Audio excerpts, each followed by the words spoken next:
வணக்கம் எம்கேபட்டி 360 நண்பர்களே. நீங்கள் பார்த்துக்கிட்டு இருக்கிறது கேரளா மாநிலம் பாலக்காட்டில் இருக்கக்கூடிய மலப்புழா டேமு. இது வந்து பார்த்திங்கன்னா கோயம்புத்தூர்லேருந்து நம்ம ஒரு 1 ஹவர் 1.5 மணி நேரத்தில் இந்த இடத்துக்கு ரீச் ஆகிடலாம். ஒரு நாள் ட்ரிப்பாக போகணுங்கிறவங்களுக்கு இந்த இடம் வந்து ஒரு பெஸ்ட் பிளேஸு. காரணம் வந்து இங்கே ஒரு பெரிய டேம் இருக்குது, அதுக்கு பக்கத்துலேயே வந்து ஒரு பெரிய பார்க் இருக்குது.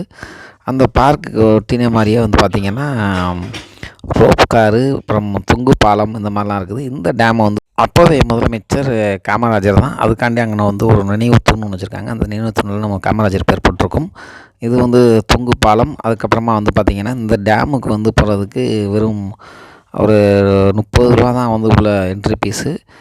படகு சவாரி, மலர் கண்காட்சி, அதற்கு அடுத்தபடியாக பார்த்திங்கன்னா பாம்பு பண்ணை, இதெல்லாம் இருக்குது. பாம்பு பண்ணைக்கு தனியாக சார்ஜ் பண்ணுறாங்க, ஒரு 25 ரூபா. அப்போ இந்த 30 ரூபா வந்து பார்க் உள்ள எல்லா ஃபெசிலிட்டியும் அக்சஸ் பண்ணிக்கலாம். ரோப் காருக்கு 70 ரூபா. மொத்தமே ஒரு 200 ரூபாக்குள்ளே தான் வரும். நன்றி, வணக்கம்.